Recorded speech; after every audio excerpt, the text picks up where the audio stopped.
Buenas, queremos aprovechar nuestro episodio para, primero que todo, agradecer a toda la gente que nos está apoyando en Patreon y en las diferentes donaciones, porque ellos hacen posible este proyecto, ellos garantizan la continuidad de esto, los patrocinadores y toda la gente que nos está apoyando en Patreon y en donaciones.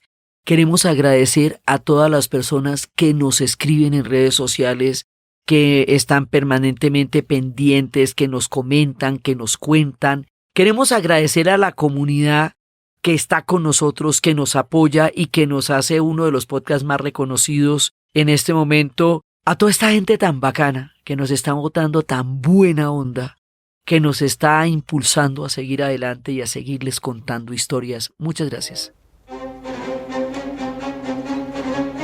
Buenas.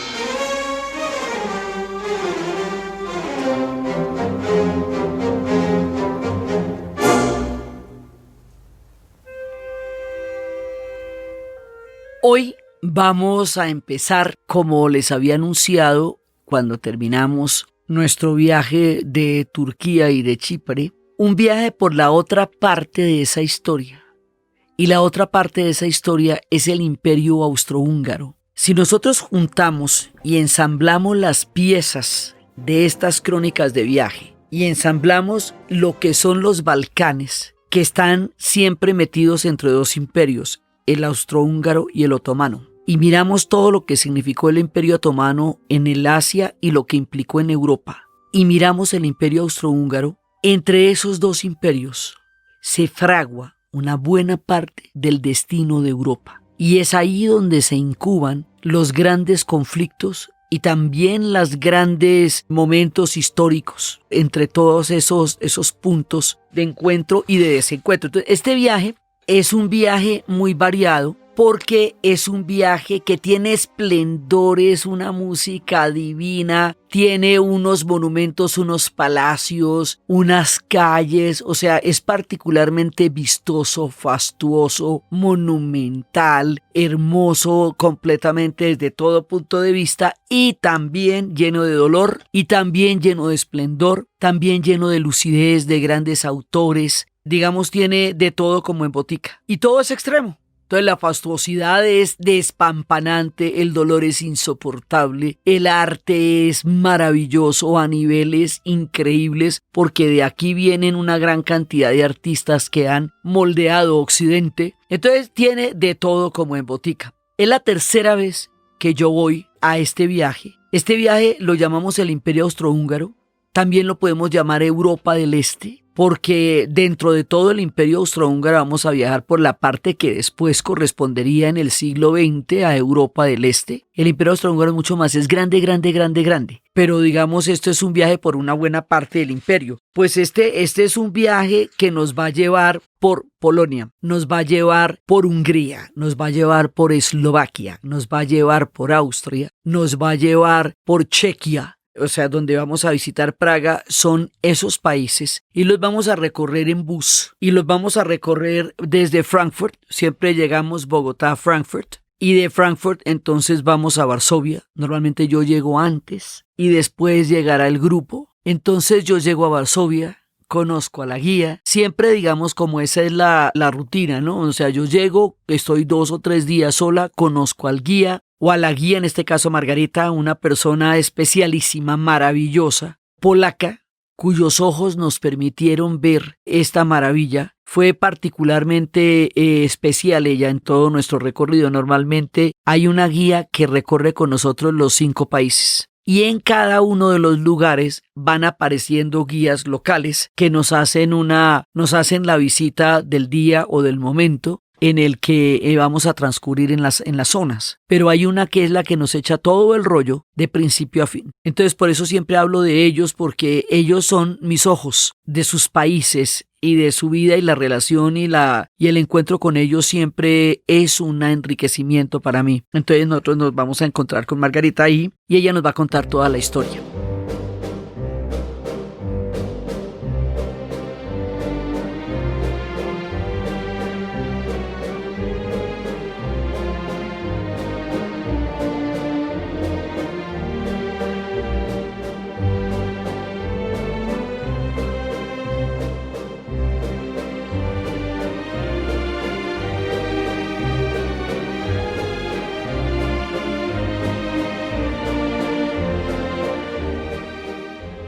Entonces luego va llegando el grupo y la primera parte del viaje empieza por Polonia y empieza por Varsovia. Entonces nosotros cuando hicimos los podcasts del año 9 estuvimos hablando de todos los factores que nos llevaban hacia lo que era la caída del muro de Berlín. Este viaje estuvimos narrándolo desde el ángulo de la caída del muro de Berlín por los 30 años de la caída y del fin de la cortina de hierro. Pero el viaje, que les estoy relatando, es mucho más, porque es el Imperio Austrohúngaro, son las diferentes épocas en que se fueron tejiendo y destejiendo todos los hilos sumamente complicados, porque esto es también tan complejo como los Balcanes, porque aquí hay países que quedaron dentro del Imperio Austrohúngaro que luego saldrían rompiendo el Imperio Austrohúngaro, pero también hay otros países que el Imperio Austrohúngaro rompió y se dividió y se repartió, como es el caso de Polonia. Entonces aquí también tenemos el tema de que es un mismo mapa, y ese mapa ha sido conquistado muchas veces y ha sido repartido muchas veces.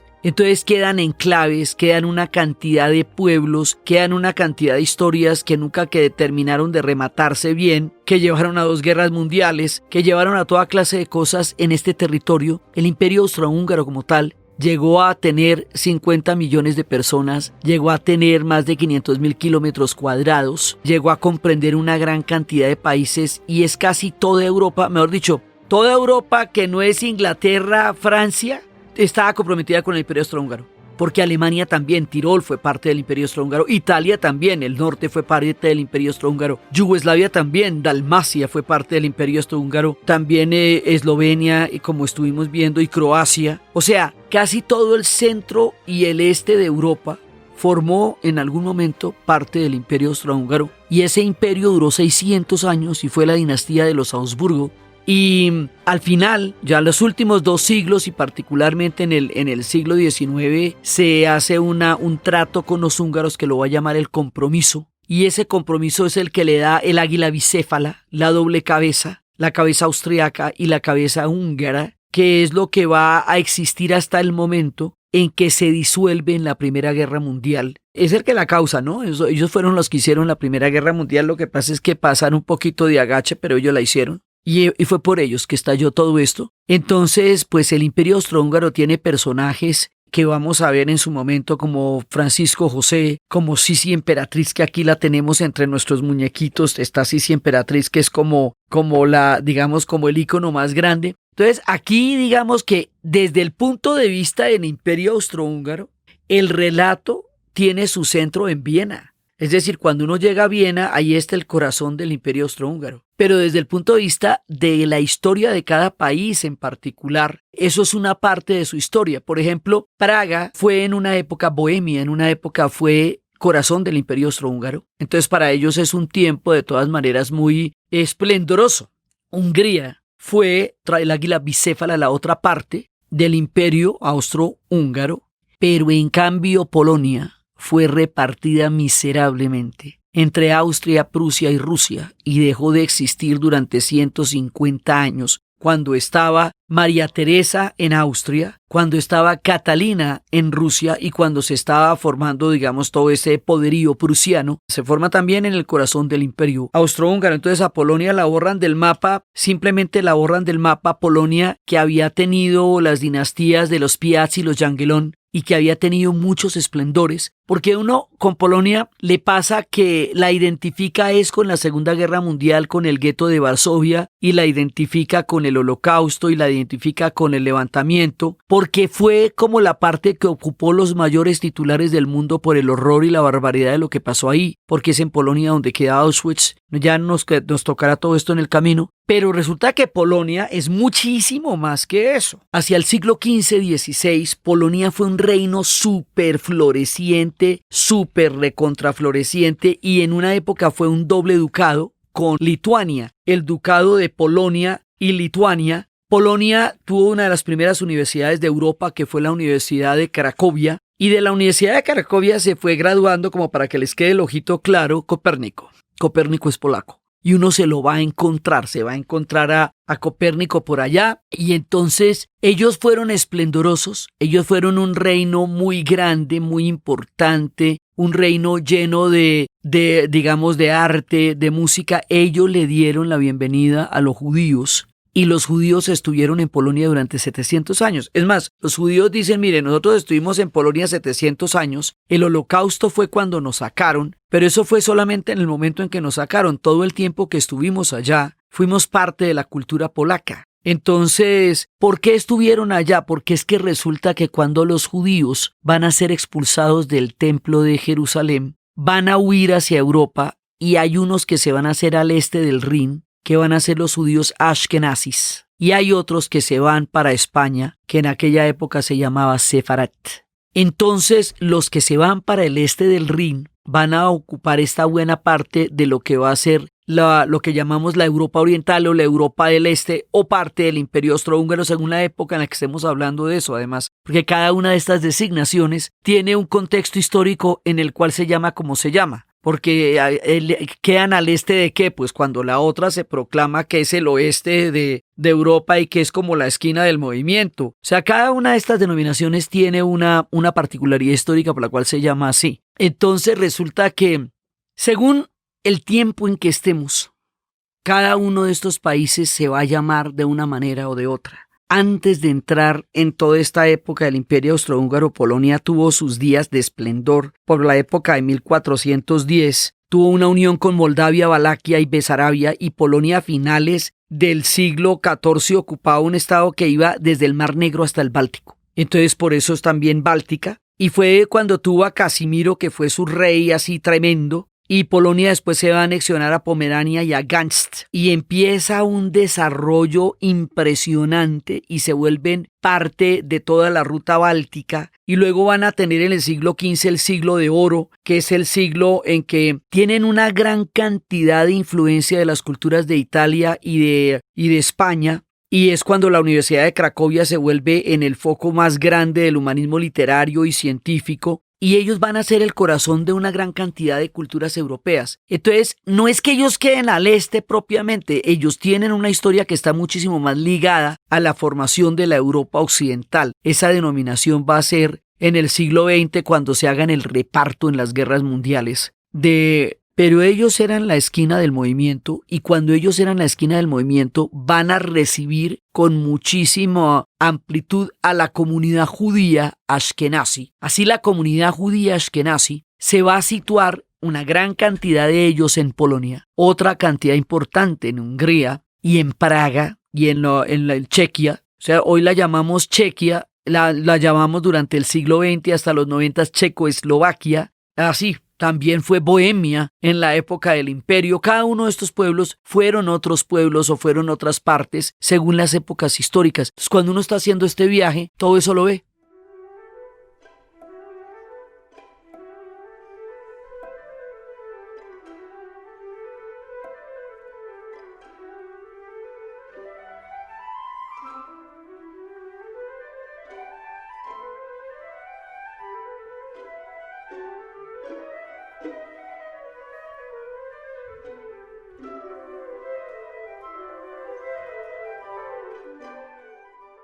Ve todo eso al mismo tiempo, ¿sí? Entonces, Polonia, que fue tan esplendorosa, tan próspera, tan importante a nivel cultural, tan importante a nivel científico, tan importante en todas las instancias, va a tener estas dinastías de los Piast y los Jagellón, pero al final de la dinastía Jagellón, después de haber tenido grandes reyes, va a haber un momento en que ellos, el rey, en lugar de pasar la sucesión del reino hacia uno de sus hijos, lo reparte. Y al repartirlo, atomiza el reino. Y cuando atomiza el reino, en ese momento se fortalece Austria. Se va volviendo cada vez más fuerte. Austria está ahí durante 600 años. Los Habsburgo están ahí en el poder durante 600 años, en diferentes maneras, de diferentes formas, antes de los húngaros, luego con los húngaros, pero están ahí todo el tiempo. Entonces, cuando se consolida Austria y se van haciendo cada vez más fuertes, y surge el Estado prusiano como un proyecto militar de gran poder con Federico de Prusia, y Catalina la Grande hace de Rusia una potencia imperial y una potencia intelectual y una potencia de la Ilustración, pues se van a repartir Polonia. Entonces la grandeza de Polonia, todo este esplendor, todo ese orgullo, toda esa maravilla que exhiben en esas ciudades tan bellas y tan maravillosas, queda borrada del mapa. Esto es una vergüenza, esto es una avionada así absolutamente terrible, se reparte en el mapa de Polonia. Entonces Polonia se volvió un imaginario y se volvió un imaginario doloroso. Y ese imaginario doloroso va a estar representado por la música de Chopin. Y cuando Chopin compone la polonesa, era un acto completamente subversivo porque era el acto de componer una pieza musical de un país que no existía.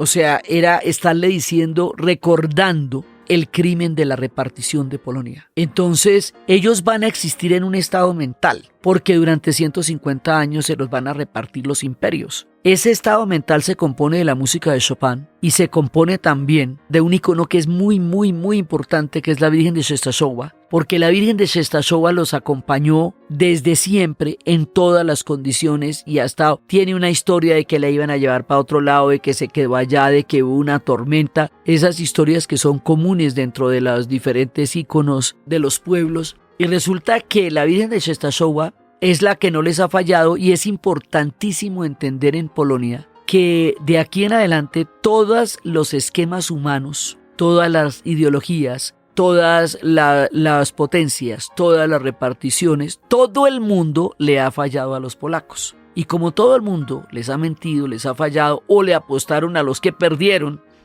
en el caso de Napoleón, entonces ellos realmente creen es en lo sobrenatural. Ellos creen en la Virgen de Czestochowa. Ellos son profundamente católicos como un acto de existencia metafísica. Son místicos, pero sobre todo viven en un mundo sobrenatural en su espíritu, porque es que eso es lo único que no les ha fallado a ellos, que los ha invadido todo el mundo, porque allá llegaron los caballeros teutones, allá llegó todo el mundo. Entonces de esta gran Polonia van a quedar pedazos en diferentes partes de Europa que luego serán sumamente problemáticos, como el corredor de Danzig, como diferentes pedazos, así que cada uno de los pueblos reclama que era suyo, pero en un momento dado fue Polonia, fue el ducado de Polonia-Lituania o la Moldavia. Entonces esto cada vez se va a repartir de muchas maneras. Hay un libro que se llama Calle Este, Calle Oeste, que lo recomiendo muchísimo, y en ese libro le cuentan a uno de un pueblo que durante 14 años cambió 8 veces de país. Y de nombre, pues se escribe diferente, puede quedar en Polonia, puede quedar en Ucrania, ahora queda en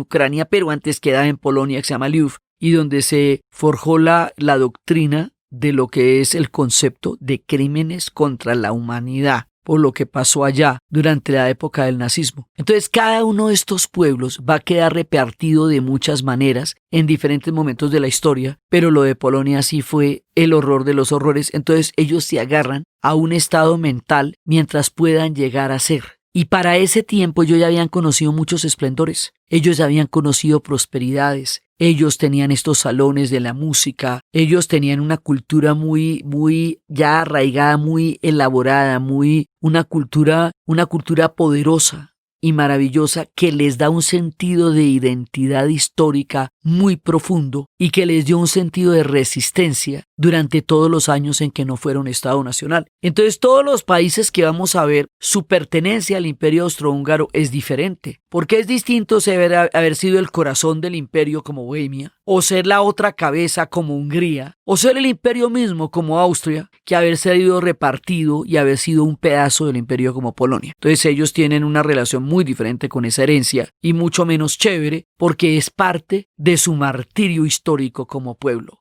Entonces uno se va encontrando en Polonia esta mezcla de belleza y dolor que es particularmente contrastada y fuerte en Polonia. O sea, en Polonia hay mucho dolor y hay grandeza y hay heroísmo y hay música y hay arte y hay belleza increíble y todo está mezclado a la vez. Entonces la sensación que le da a uno a Polonia es una sensación muy rara porque uno sale admirado, tiene mucho respeto por la historia de Polonia y a la vez siente que que hay un dolor muy grande. Entonces la primera parte que nosotros vamos a llegar es al Gran Parque de Chopin. Ese parque de Chopin que queda junto a un lago y a los grandes palacios, ese parque tiene un monumento en donde está una mano enorme y sobre la mano está el piano de Chopin y alrededor está, digamos, eso fue en un momento dado como una especie de estancia del Tercer Reich, porque ellos van a quedar marcadísimos por todo lo que pasó en la guerra, porque es que primero se los reparten entre Austria, Prusia y Rusia y luego logran existir.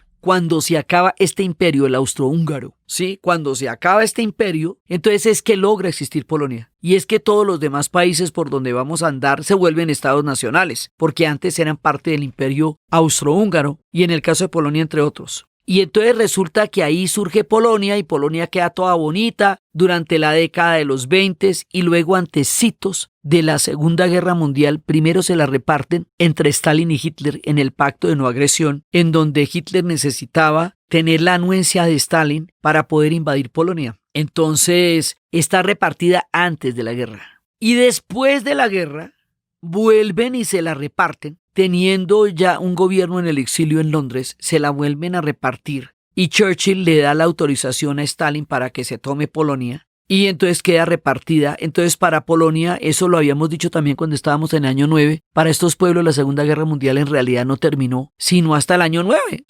terminó hasta 1989 con la caída del bloque soviético, porque para ellos el bloque soviético fue la continuación de la Segunda Guerra Mundial.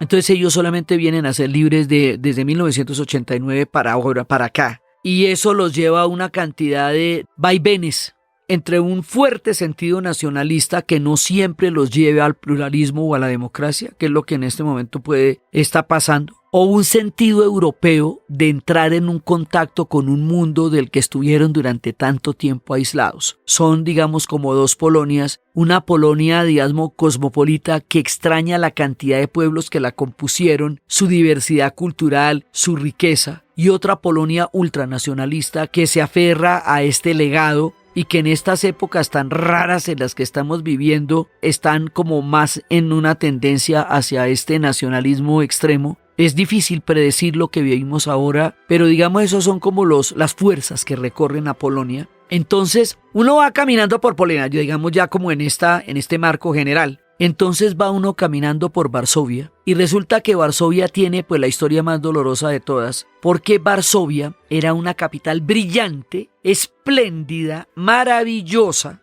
y había un pintor que era Canaletto padre y Canaletto hijo, que pintaba las ciudades con un nivel de detalle absolutamente impresionante y pintaba las ciudades como, digamos, casi como si fuera fotografía en esa época, en el siglo XVII, y resulta que Canaletto, que pintó Venecia así tal cual, casi como una foto, pintó Varsovia y la pintó con un nivel de detalle tan supremamente meticuloso que quién iba a pensar y cómo iba a pensar el mismo Canaletto que después eso sería lo único que quedara de Varsovia, las pinturas de Canaletto. Entonces, Varsovia es la reconstrucción de una ciudad destruida que tiene una memoria sumamente dolorosa y eso se lo va a encontrar uno permanentemente en el viaje. Entonces los viajes se componen de las visitas de las mañanas y las visitas de la mañana son las visitas a los museos y las visitas a los museos son las visitas a los dolores más grandes o a los esplendores más grandes, como en el caso de Chopin, y todo eso está al tiempo. Entonces este viaje produce una sensación de gran belleza y de gran dolor. Y cada vez que yo voy, este es mi tercer viaje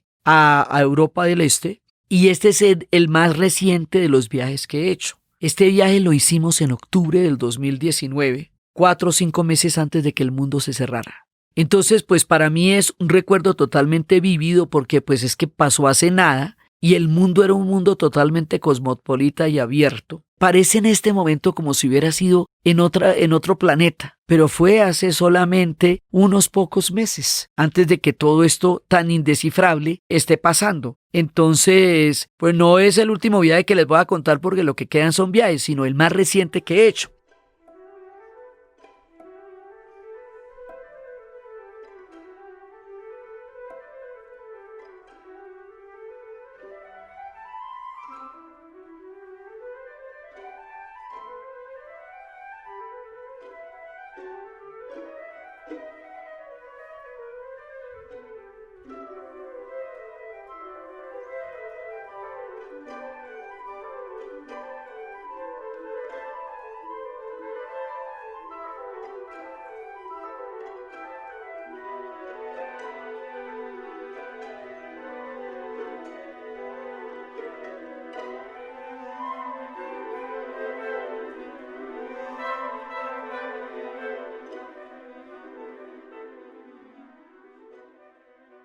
Entonces, ¿qué pasa? Que uno llega allá y lo primero que hicimos fue el museo, la visita al Museo del Alzamiento de Varsovia. Yo pedí esta visita particularmente dentro del programa del viaje porque esa visita yo la conocí en el segundo viaje, estuve en ese museo y no se me olvidó nunca, y ahora lo tienen mucho más remozado porque de un viaje a otro uno ve cómo evolucionan, cómo cambian, cómo mejoran, cómo crean, cómo se van engalanando, ¿no? O sea, también habían hecho ya unas autopistas increíbles que no habían hecho antes, que es parte de toda la contradicción que ellos tienen. Mira, ellos tienen unas autopistas muy impresionantes por la Unión Europea, porque la Unión Europea a ellos les da un trato de ellos ponen el 25 o el 30% de la plata para una gran obra y la Unión Europea pone el resto. Y tienen unas carreteras de dar alaridos por su pertenencia a la Unión Europea. Sin embargo, ahorita, y lo digo porque es que las elecciones fueron en esta semana, digamos, las elecciones fueron muy recientemente. En esas elecciones están así como un photo finish de una carrera de caballos. O sea, por una nariz.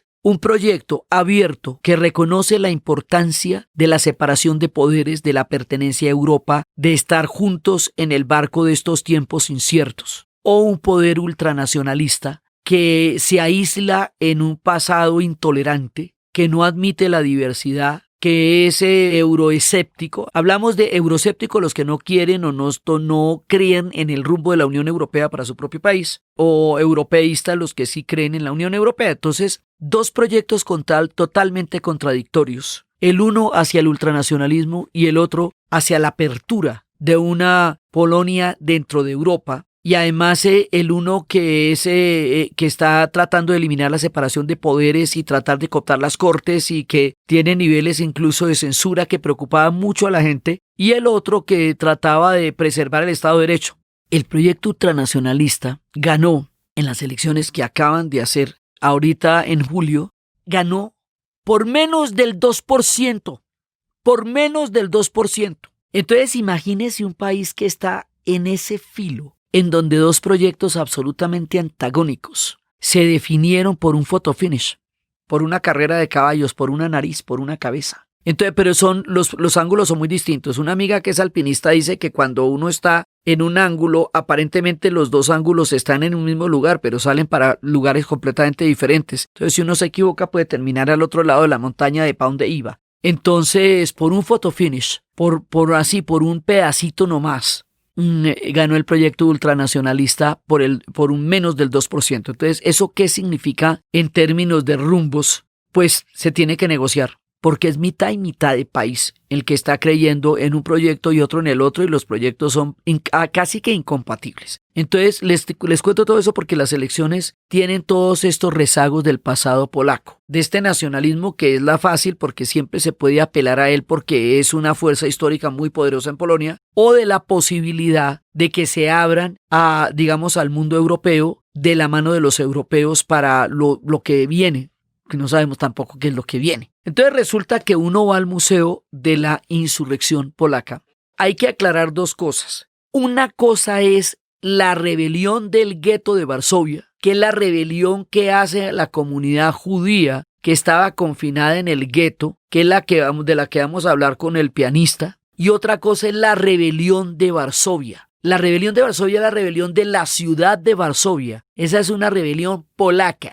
Y la rebelión del gueto es la rebelión de la población judía que estaba confinada en el gueto de Varsovia, que es de la que habla Mila 18 de León Uris y es la que habla la película del pianista de Roman Polanski. Entonces, porque a uno le dicen rebeliones de Varsovia, pues son dos, pero es que además son muy cercanas en el tiempo. En el 44 son muy cercanas. Entonces, ¿qué pasa? Resulta que los polacos, previamente divididos y repartidos antes de empezar la Segunda Guerra Mundial, van a librar una guerra muy grande. Acuérdese que es por Polonia que empieza la Segunda Guerra Mundial, que fueron los primeros tiros, se dispararon en Gdańsk, al norte, en los astilleros, y que Chamberlain dijo que si a las 11 de la mañana las tropas alemanas que habían invadido Polonia el 1 de septiembre de 1939 no se retiraban de ahí, Inglaterra entraba en guerra con Alemania y estallaba la Segunda Guerra Mundial, y eso fue lo que pasó. Entonces los polacos los meten en la guerra, que además todo el mundo se rasga las vestiduras por la invasión a Polonia, pero tampoco van y los defienden directamente como para pararlos ahí, ni nada de eso. No, eso tampoco. Y resulta que al final, para ese momento había 3 millones de personas en la ciudad.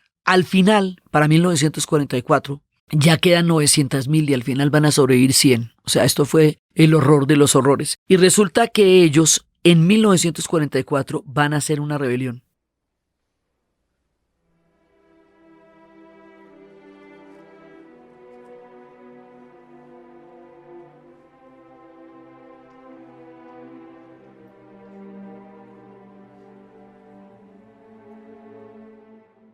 Esa rebelión la hacen contra los nazis y se supone que los soviéticos los van a ayudar. Los soviéticos para ese momento ya habían ganado, habían derrotado a Alemania en Kursk y en Stalingrado y ya vienen de regreso rumbo a Berlín, donde va a ser toda la caída del Tercer Reich. Entonces ellos están al otro lado del río, al otro lado del Vístula, y están viendo la rebelión. Pero aquí pasa una cosa terrible que le ha pasado a los polacos muchas veces. Resulta que ya se ha pactado que Polonia va a quedar para la Unión Soviética. La Unión Soviética va a reclamar la mitad del mundo por el tamaño de su sufrimiento. Y como su sufrimiento fue tan grande, como ellos pusieron 27 millones de muertos de los 50 de la Segunda Guerra Mundial, pues ellos piden la mitad del mundo. La piden porque ellos fueron los que derrotaron al Tercer Reich en las batallas de Stalingrado y de Kursk y porque ellos fueron los que entraron a Berlín. Pero no es problema de los polacos. Eso es lo que las potencias estaban pactando. Lo habían conversado en Teherán, pero lo concretan en Yalta. Entonces, para el momento en que esta gente hace la resistencia, los soviéticos ya tienen órdenes de esperar a que los destruyan para entrar a invadirlos. O sea, esta gente ya está condenada en ese momento. Entonces, pasa el horror de que los soviéticos vieron cómo los destruían sin mover una mano, sin mover un dedo, y que también había gente polaca entre los ejércitos que no la dejaron pasar a ayudar. Entonces la rebelión está totalmente sola contra toda la fuerza del Tercer Reich. Y esta rebelión va a ser tan grave que van a destruir la ciudad porque Hitler va a tomar personal la rebelión de Varsovia. Y al tomarla personal, después de que los aplastan, dinamitan la ciudad y la bombardean. Es decir, la arrasan, la llevan hasta el suelo, la vuelven escombros. No solo como fue una ciudad bombardeada, sino como fue una ciudad deliberadamente destruida porque la dinamitaron. Entonces no quedó nada. Esta rebelión está condenada. Pero entonces, ¿por qué la hacen? Si ellos, primero no sabían que los soviéticos los iban a vender, pero ya cuando se dan cuenta que los soviéticos no los van a ayudar, hacen la rebelión. Y esa rebelión es una cosa muy complicada porque esa rebelión es una especie de martirio, de inmolación por la dignidad de un pueblo que ya ha sido repartido. Ellos estaban peleando por el derecho a poder existir después de la Segunda Guerra Mundial como país, por el derecho a tener una posibilidad de volver a su propio mapa, cosa que tampoco pudo ser, pero que va a ser el imaginario que van a tener en la cabeza hasta poder volver a llegar a ser Polonia actualmente. La rebelión de Varsovia es el imaginario más poderoso que ellos tienen en la época actual. Entonces, ahí en ese momento fue cuando destruyeron completamente a Varsovia, pero mejor dicho, la volvieron pedacitos, y es con las pinturas de Canaletto que van a reconstruir la ciudad. Entonces usted ve estas imágenes de las pinturas de Canaletto sobre vidrios y frente, exactamente de la misma manera como Canaletto lo pintó, las iglesias. Y esa visión de un cuadro convertido en realidad, porque la destrucción fue absoluta y solo el arte sobrevivió para dar el testimonio de que eso existió, es escalofriante. Y cuando uno ve las pinturas de Canaletto en los grandes palacios de Varsovia, y el Gran Palacio es un palacio gigantesco y lo reconstruyeron, y eso también tiene una historia muy dura porque lo reconstruyen los polacos en el exilio, que dada la repartición con los soviéticos no van a poder volver, pero lo reconstruyen para que la gente que esté en Polonia vuelva a tener su palacio. O sea, es un imaginario muy fuerte el de los polacos. Y en ese Museo de la Rebelión hay un guía jovencito, que es el que nos va a hacer toda la visita. Y este pelado está tan supremamente imbuido de esa historia. Y a los jóvenes esa historia los llama tanto, la sienten tan suya. Ese museo es visitado mucho por los jóvenes y es un museo descomunal, porque es un museo donde le hablan a uno, está el calendario de los días, cada uno de los días que sucedieron durante la rebelión. Y cómo empezó la gente a crear una resistencia muy grande y cómo empezaron a hacer armas hechizas de lo que pudieran y cómo llegaron a activarse las resistencias y cómo llegaron a cambiar uniformes, como al final ya nadie tenía ropa, entonces se ponían los uniformes de los alemanes, pero se ponían brazaletes de clave para que se distinguieran los unos a los otros. O sea, cómo ellos aguantaron en un heroísmo completamente impresionante día por día.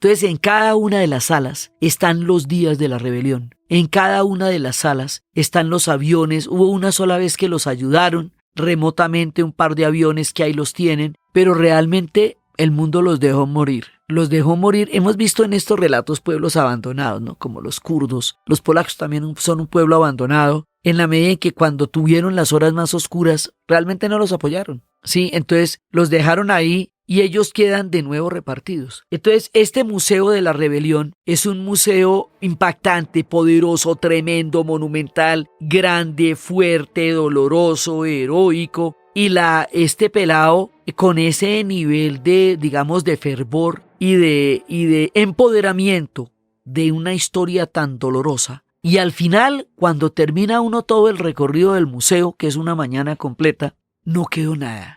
Nada de nada, de nada, de nada. Entonces están las pinturas de Canaletto y luego le preguntaron a las personas que sobrevivieron que pintaran sus casas. Y a la gente que no sabía pintar le enseñaron a pintar.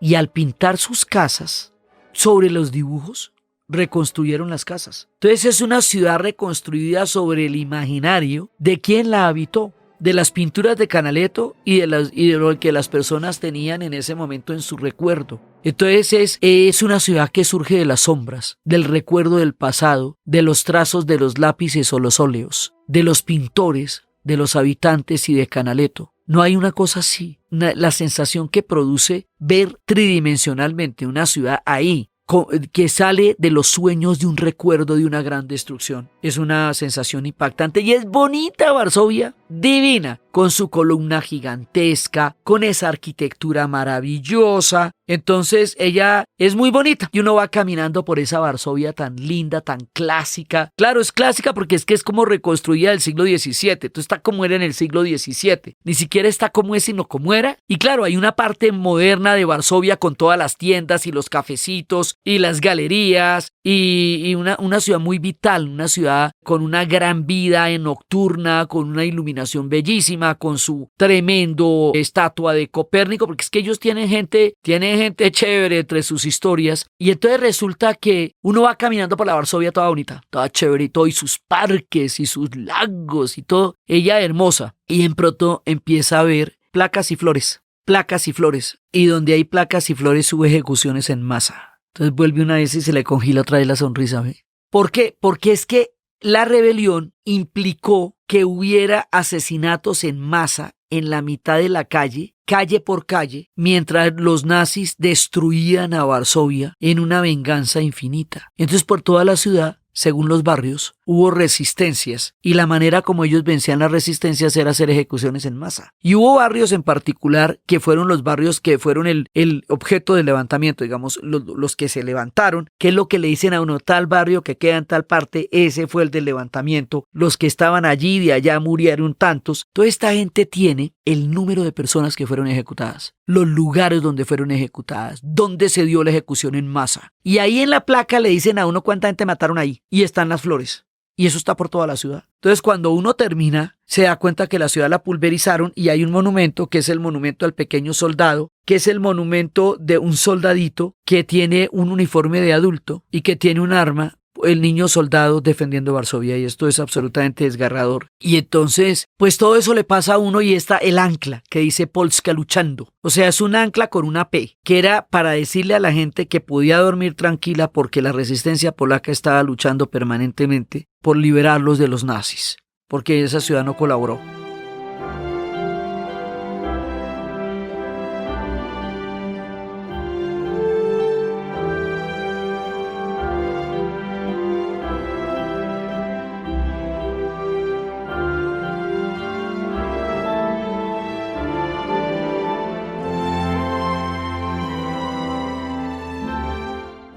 Entonces, pues lo primero, eso es como la primera llegada, ¿ve? O sea, esas visitas de la mañana son durísimas porque es meterse en el corazón y entonces usted por la tarde va a hacer compras y por la tarde va a caminar y por la tarde va a mirar la ciudad y de todas maneras va a ver las ejecuciones, las placas y las flores, aunque esté en los distritos comerciales, aunque esté en los lugares bonitos y titinos, hay placas y flores. O sea, la ciudad no le permite a usted olvidar lo que pasó ahí. De ninguna manera. Sí, es la memoria de los polacos, que es a lo que se aferran, a su memoria y a sus verdades, pues porque tiene una historia muy dura detrás. Y tiene unos mercaditos maravillosos. El centro de Varsovia es hermoso, con unos mercaditos lo más de bonitos, con estas ciudades tan bellas, esta arquitectura tan hermosa, tan acogedora, tan íntima, tan bonita. Y todo ese olor alrededor y además toda pues su artesanía, su diseño, su comida. Es una ciudad muy amable donde siempre en los viajes uno se quiere quedar más tiempo. O sea, pocas veces uno se va de un lugar sin quedarse prendado de ese lugar. De Varsovia es muy bacana. Y además que ellos tienen el otro problema gravísimo y es que son unos pasteleros durísimos. Son los pasteleros de Europa e inclusive hay un ingrediente en la pastelería que se llama polonesa. Por lo tanto, esta historia tan dura que uno no sabe si es por el frío o por la dureza de la historia, tienen los pastelitos más sensacionales del mundo y eso es un peligro porque usted se puede empastelar en Varsovia entre todo ese montón de dolores y esa dulzura y esa delicia de los pastelitos y la mano de vodka. Entonces, el tema del pastelito y el vodka es bastante severo en Varsovia, pero es una ciudad que se respira, digamos, como vida. Y eso es impresionante en una ciudad que ha sufrido tanto. Entonces las visitas de la mañana son a estos lugares y por las tardes puede haber tardes libres o hay otras visitas, pero lo heavy es cuando vamos llegando en la mañana a todos estos lugares. Después hay otra visita que es al gueto de Varsovia, pero es extraño que no hay nada. O por lo menos no se ve, o hay monumentos extraños ahí. Yo la primera vez que la vi no la entendí y ahora la señora Margarita nos explicó. ¿Por qué? Resulta que el estalinismo, digamos, también ayudó a ocultar el holocausto. O sea, el estalinismo no expuso lo que había sido el holocausto, porque también de alguna manera compartía el antisemitismo que el holocausto llevó hasta el horror de los horrores. Entonces eso lo desbarataron y ahí terminaron haciendo unos edificios de apartamentos. Entonces ella nos lleva hacia el corazón de esas unidades de vivienda y ahí detrás hay una placa y esa placa sí es un pedazo de la pared de lo que era el gueto. Entonces ahí nos explica el gueto de Varsovia. El asunto es que primero vivían en un conjunto de apartamentos, los sacaron de esos apartamentos, los pusieron a la comunidad judía, los pusieron en el otro conjunto de apartamentos que queda de frente. Hicieron un muro, de manera que quedaron confinados. Ahí confinados fueron llevando cada vez más. Primero los sacaron de la sociedad, luego los confinaron y una vez confinados empezaron a llevárselos de a poquitos para Auschwitz y para los campos de concentración, hasta cuando ya quedan los últimos días en la gran rebelión del gueto de Varsovia, que es una rebelión a muerte porque saben que ya no los espera nada más. Entonces ahí es cuando me entero de Roman Polanski. Roman Polanski hizo una película que se llama El pianista. Y en una entrevista que le hicieron dijeron que si pusieran una lata sobre su ataúd, ¿cuál sería la lata de la película que él consideraría la que tiene que estar? Dijo el pianista. Entonces resulta que Roman Polanski dice, todo lo que pasa en esa película, dice él, o me pasó a mí, o le pasó a mis amigos, o le pasó a mis primos, le pasó a todo el mundo, digamos, son historias perfectamente vividas y cercanas, y resulta que él pidió permiso para filmar esa película, y la reconstrucción que él hace del pianista es la única reconstrucción sobre terreno que existe en la historia. No hay más, porque él reconstruyó todo el gueto para hacer la película. Entonces todo lo que se ve en la película literalmente es como era y lo hizo para la memoria de la ciudad, para que existiera en alguna parte la memoria de lo que pasó. Entonces, por ejemplo, hay unas escenas, la película es pesadísima, esta sí toca verla en doble con Shrek, porque es muy brava, ¿sí? Muy brava. Entonces resulta que en la película hay unas escenas que uno no comprende muy bien y son las escenas de lanzallamas que ponen sobre entrepaños de madera. Los apartamentos tenían entrepaños de madera y entonces al incendiarlos queman el apartamento, se cae la estructura de la casa, pero las personas que están escondidas entre los entrepaños también mueren así. Entonces la película es literal y es una reconstrucción. Hay veces el cine tiene eso. Nosotros hicimos una película que se hizo en Colombia, una película que se llamaba Tiempo de Morir, basada en una obra de García Márquez, y resulta que esa película se filmó en Armero y es lo único que hay de lo que sería la ciudad de Armero destruida por el volcán Nevado del Ruiz. O sea, del cine de pronto tiene unas posibilidades históricas inimaginables. La de Armero, que nadie se imaginaba que iba a pasar una barbaridad de esas, pero solamente está ahí con Sebastián Ospina, el actor, no más. Eso es lo único que hay de Armero, esa película. Y esta del pianista es la única reconstrucción en terreno. ¿Qué quiere decir en terreno? Que no se hizo en los estudios de filmación de Hollywood o de cualquier otro lugar, sino que se hizo directamente en Varsovia. Y la idea de hacerla ahí era generar una película que se constituyera en una memoria para la ciudad, para que la ciudad encontrara un lugar donde hubiera un testimonio real de lo que pasó. Y eso es la película El pianista de Roman Polanski. Ya le digo, esa toca verla con alguna otra cosa bonita. Y en estos días, pues, es muy bravo, pero así es.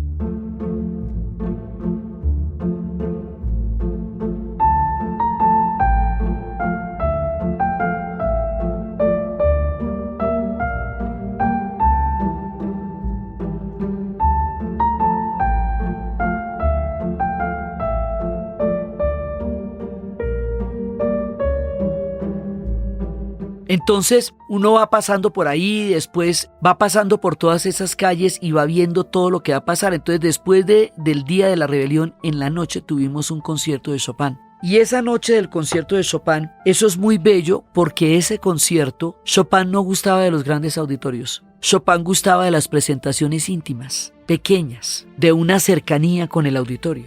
Entonces nos vamos a ese concierto y el que toca Chopin es un hombre muy joven. Y lo toca con una devoción impresionante. Esto lo vamos a ver a lo largo del viaje. Verlos tocando a Chopin en Polonia, verlos tocando a Smetana en Praga, verlos tocar en mi país, o verlos tocar en la ópera en Viena. Es entender una dimensión de la música que aquí llamamos música clásica y que nos venía como una, digamos, como la idea que siempre hemos tenido de una música de orquestas. Esa música representa el corazón, el alma, la vida de pueblos enteros que solo existían a partir de esas sinfonías. Solo en la música de Chopin existía Polonia. Por eso sus notas eran tan supremamente amadas. Ellos tocan a Chopin siempre porque ellos nunca saben cuándo los van a invadir. Y cada vez que los invaden, les impiden tocar a Chopin. Entonces, por si las moscas, ellos tocan a Chopin. Entonces vimos este concierto que, claro, después de todo lo que uno ha visto y empieza a ver lo que significa Chopin, pues eso es desgarrador y a la vez hermoso. Y en otro viaje donde fui, que vi también el concierto de Chopin, porque siempre que uno va, no solamente le ponen el concierto de Chopin, sino que siempre que uno vaya a Varsovia, pues tiene que ir a un concierto de Chopin, o si no, no termina de entender cómo es la vuelta allá. Y entonces resulta que en otra ocasión, en otro viaje, era una mujer mayor que tocaba Chopin y ella parecía que estuviera hablando con Chopin, le susurraba como que le conversara a Chopin. Entonces eso, digamos, ahí hay unos niveles metafísicos de la música y del misticismo de ellos que uno no alcanza a comprender. porque nosotros no hemos sido repartidos y no sabemos lo que significa que nos borren de un mapa de la manera como ellos lo fueron. Entonces, eso es una cosa absolutamente impresionante y siempre la salida de Varsovia es donde uno recoge como ese dolor y la grandeza. El viaje se va haciendo más luminoso, pero en Polonia siempre el contraste está en esas dos fases de la grandeza, el esplendor y el dolor. Eso no está la una sin la otra y pastelitos venteados. Claro, como ella es europea, pues es en euros y tiene todas las cadenas de almacenes europeos. Entonces, pues este contraste de las tiendas, los almacenes, todo ese mundo europeo, en ese corazón de Europa y en esos relatos tan supremamente poderosos de su propio nacionalismo. Y ahí hay una casita donde estudió María Curie con su hermana. Entonces la ciencia también ha sido muy importante allá y Copérnico pues ni más ni menos que el hombre que cambió nuestra visión del universo, porque es el que llevó en la época de la modernidad al modelo heliocéntrico del universo, porque antes se consideraba, digamos, no es el primero porque eso lo tenían desde Aristarco, estamos en Grecia, pero después del medioevo y de la teología y de toda una mirada del mundo basada en Ptolomeo, él es el hombre que dice que es la Tierra la que gira alrededor del Sol y no el Sol el que gira alrededor de la Tierra. Y ese es el cambio del eje de la visión del mundo y eso lo hace Nicolás Copérnico, polaco él.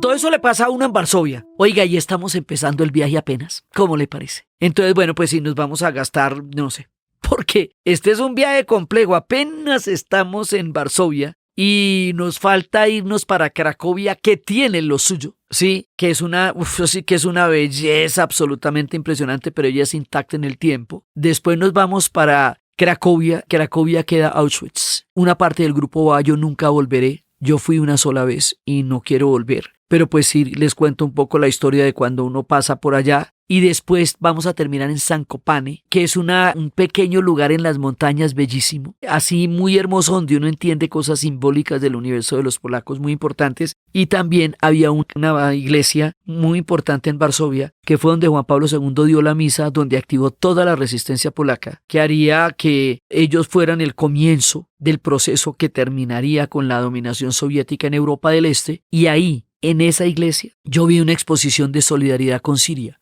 de una ciudad destruida a otra, mostrando las ciudades sirias y mostrando Damasco y mostrando Alepo, diciendo que los polacos eran completamente solidarios con la tragedia de los sirios, porque ellos habían vivido lo mismo y eso fue bastante desgarrador. Entonces ahora después nos vamos para Cracovia, después nos vamos para Zakopane, y de Zakopane vamos a seguir en bus hasta Budapest. Vamos a Zakopane porque el viaje desde Cracovia hasta Zakopane sería larguísimo y todo esto se está haciendo en bus. Pero la quedada en Zakopane bien vale la pena porque es un rinconcito hermoso y de allá les tengo una historia que descubrí de los relatos polacos que solamente la ve uno allá en Zakopane. Aquí vamos a dejar este pedazo porque, bueno, ya se nos fue el tiempo, pero estamos en la mitad de Polonia. Hay que salir de Polonia y seguir en el bus hasta llegar a la espléndida, maravillosa y deslumbrante Budapest, que en este viaje fue como la estrella, como la joyita. Todo el mundo quedó maravillado con Budapest y no nos queríamos ir cuando ya tocaba irse de allá, porque Budapest es realmente muy, muy, muy bella. O sea, lo que viene de aquí para adelante son luces de colores, estrellas, sinfonías, grandezas y historias sumamente fuertes y poderosas de un viaje que es extraordinario y que le permite a uno un conocimiento de la historia muy grande y que le permite a uno entender el otro lado, porque cuando uno habla del Imperio Otomano sin hablar del Imperio Austrohúngaro, es como cuando uno en la Guerra Fría hablara de los Estados Unidos sin la Unión Soviética o de la Unión Soviética sin los Estados Unidos. Fueron estos dos ejes de gravitación, el Imperio Otomano y el Imperio Austrohúngaro, los que determinaron el corazón de Europa y los que jugarían el papel pues más importante en la Primera Guerra Mundial, donde además fueron socios después de haber sido enemigos durante 600 años. Estas y muchas historias más vamos a continuarlas en nuestro viaje por el Imperio Austrohúngaro o por Europa del Este o por la antigua Cortina de Hierro, según como lo llame, o por Bohemia o por el Ducado de Polonia, según la época histórica en la que estemos, que cuando uno va caminando por las calles de Polonia y de cada uno de estos pueblos y de estas ciudades y de estos monumentos, se las encuentra todas en la misma esquina.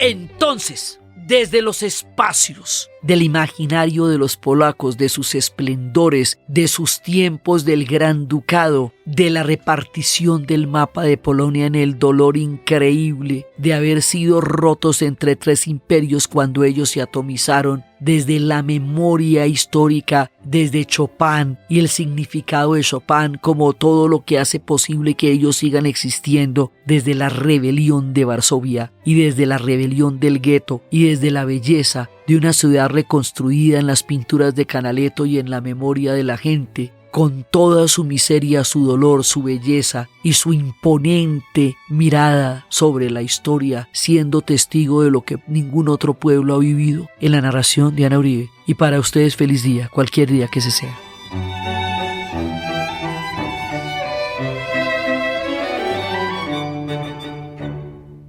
Quiero recordarles que en la página dianauribe.fm pueden encontrar las notas y el playlist de las canciones que mencionamos durante el episodio, para que las escuchen, para que las disfruten, para que se las oyen. Este podcast fue posible gracias a la ayuda del equipo de la Casa de la Historia, Diana Suárez, Milena Beltrán y con la colaboración de Daniel Moreno. Fue grabado en Los Gatos Estudio y editado por Sebastián Payán de 070 y siempre con la ayuda fuerte y poderosa de Santiago Espinosa Uribe y Laura Rojas Aponte de Podcast Cosas de Internet.